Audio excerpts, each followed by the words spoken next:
just how in the 20th century the levers of power were controlled by those who had oil, gas and steel.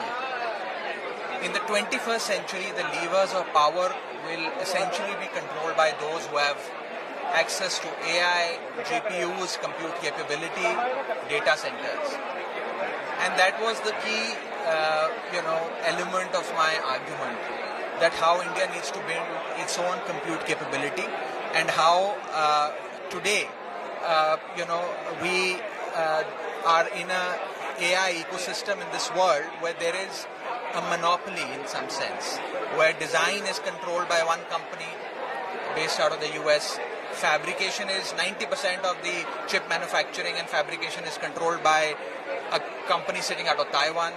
And then you have export controls, where certain countries in the world, particularly the US, have defined these chips and GPUs and this entire AI architecture as a strategic asset and imposed controls on its export.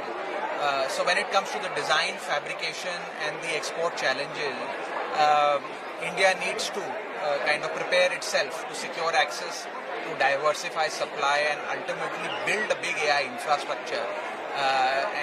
Today India doesn't lack the intent, India doesn't lack the capital, India also does not lack the talent. I mean, when it comes to the penetration of AI skills, India ranks number one. When it comes to the AI talent, India's AI talent is likely to double itself by the year 2027. So we have everything that's possible. I think what we need to do is secure access, diversify access, so that we are not just dependent on one or two countries or companies.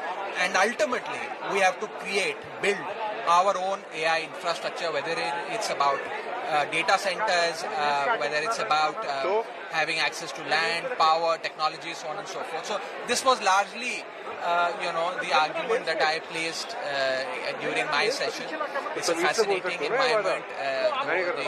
The whole AI world, in that sense, is descending to this big summit, and everybody seems to be very, very excited.